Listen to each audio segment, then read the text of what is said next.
This video is recorded for a digital assignment for the subject Asian parents. The time I'm recording this video is about 9 p.m. in the night, so it's better to say good evening. So good evening everyone. The topic I've chosen is an object-oriented concept, which is something called object composition. So what is object composition and what is the difference between object composition and inheritance? So we'll be discussing it in this video. So what is object composition? In layman terms is using object of one class into another class. So it can be used for inheriting the functions or subfunctions of that class. Many people say object composition is preferable over inheritance. I know this sounds baloney that using objects from another class to this class. So I have researched about it and I have made a program about it. So now I'm going to discuss the advantages and disadvantages of the object composition here. There's a saying which is called prefer object composition over inheritance. Object composition gives polymorphism and code reuse with composition instead of inheritance, which is rather great. And the other advantage of object composition is that it is more flexible than inheritance. So using object composition, we can dynamically change the class implementation at runtime, which inheritance doesn't allow it. Inheritance breaks encapsulation. By inheritance, we know that all the classes and subclass, all functions, subfunctions, properties can be accessed by the child class. So it would be bad if we break the unwanted details to the child class. So it reduces security. You get my point, right? A design based on composition will always have lesser number of classes. So lesser number of classes, less complexity. You know what I mean, right? The main another advantage is it can support multiple inheritance to languages which does not support it. So which is a great thing for composition.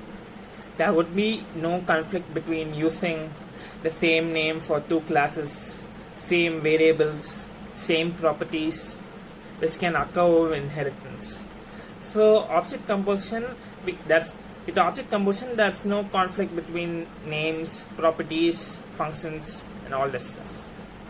Object composition program, a code, may contain a larger amount of code and implementation, and it uses a lot of time and effort. A design, a program or a project based on composition will have more objects, and those are the some disadvantages of composition. Good evening and welcome to the screen recording. So the main purpose of this video is to explain the object composition program which I have created. The program does nothing, it's just a simple program. Say the CGPA class gives the CGPA and the name class prints all together. So let's see how I made this class. So how to make a class in code blocks? You have to go to File, New, Class, and you have to give the class name and click Create.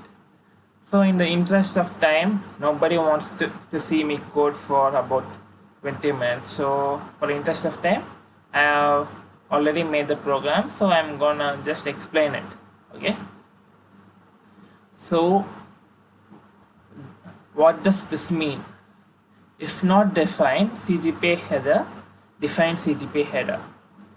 It literally means what you think it is. Okay, so I have created a it's header file, right? So we have to create a prototypes or template. In the CPP file, it's actually where you have to create the program. So in header file, has a constructor and a public function name print CGPA, and as a private variable named my CGPA, which has a data type float. So we have to implement this cgpa.cpp. So for implementing, we have to have input output stream, namespace std, and cgp headers. So this is a constructor. So this is colon is scope resolution operator. This constructor does nothing but assigns the prototype with x to my cgpa. So what's my cgpa is nothing but the private variable. And print cgpa. So what is the use of scope resolution operator? So when we want to define a class implementation outside a class, scope resolution operator is used. So this is how to define.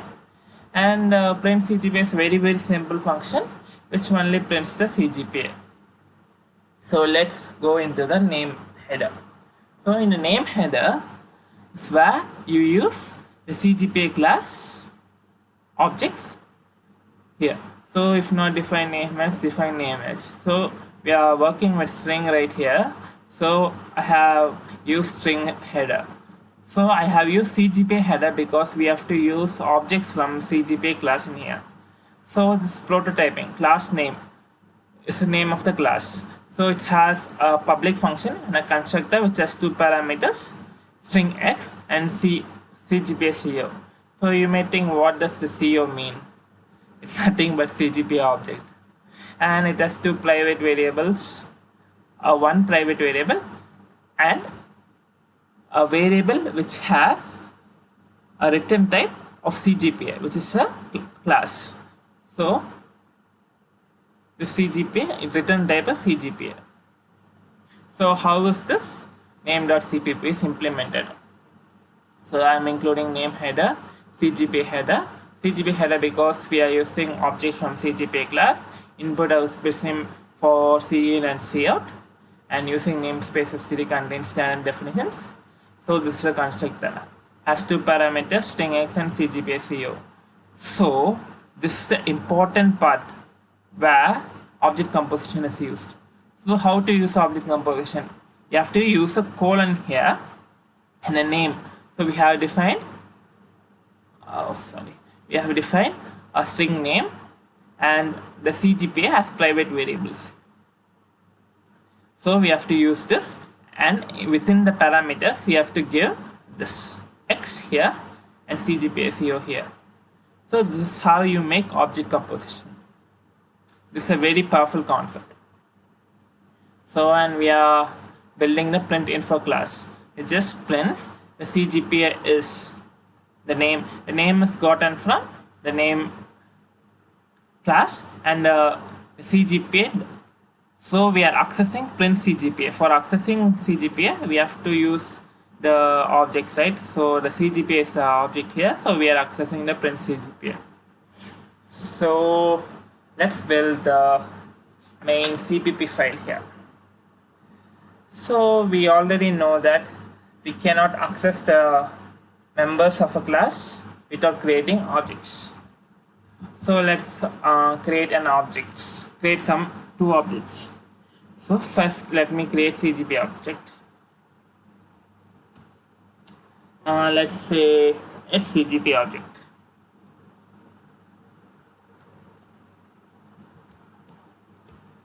So and let's have the parameter 8.95. My cgp is 8.95. So I'm putting a parameter of 8.95. Okay. So we have to create an object for name class. Name. So let's say name object. And it should have a parameter Suryas. So let's put it in caps.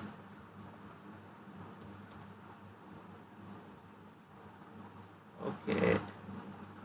And we have to access the print info function from the name class. So we have to use name object, and for accessing the object, accessing the members and functions of the other class. So actually the code blocks IntelliSense shows me what I really want. IntelliSense is pretty cool. Print info. Okay. Let's pray that I have no errors. So what's the error? A no matching function for call name constant name. So now I remember. So name has two parameters. So the reason is I have only given one parameter. So for the second parameter, I must be giving CGPA object. Hope it runs fine and no errors. Voila! We have done the program. Surya CGPA is 8.95. So let me explain it one more time. So the name accesses the objects from CGPA class and in turn prints the everything all at once. So this is a very simple example of object composition. Okay, thanks for watching the video. Bye.